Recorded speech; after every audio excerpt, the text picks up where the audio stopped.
السلام عليكم ورحمة الله وبركاته. النهاردة هنشرح لكم طريقة دفع فاتورة موبايلي أو اس تي سي أو زين من خلال البنك الأهلي. أول حاجة بتدخل اي تي ام، بعد كده بتدخل الباسورد. تمام. بعد كده بيظهر لك شاشة فيها عدة اختيارات، بتختار خدمات أخرى. بعد كده هو بتختار فواتير ومدفوعات سداد. بعد كده هو بتختار فاتورة جديدة. بعد كده هو بتختار الخدمات والاتصالات. بعد كده لو انت موبايل بتختار موبايل اس تي سي، بتختار اس تي سي. لو انت زين بتختار زين. بعد كده بيظهر لك عندك مفوتره ولا اعاده الشحن، بتختار مفوتره.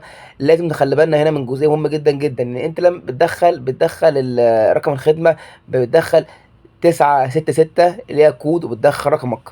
وبعد كده بيقول لك ادخل رقم حسابك تاني، فانت بتدخل 966 وبعد كده رقمك. تمام.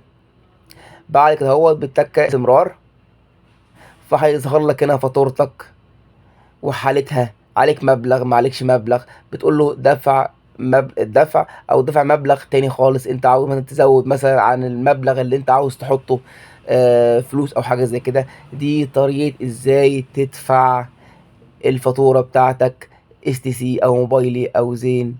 والسلام عليكم ورحمه الله وبركاته. شكرا.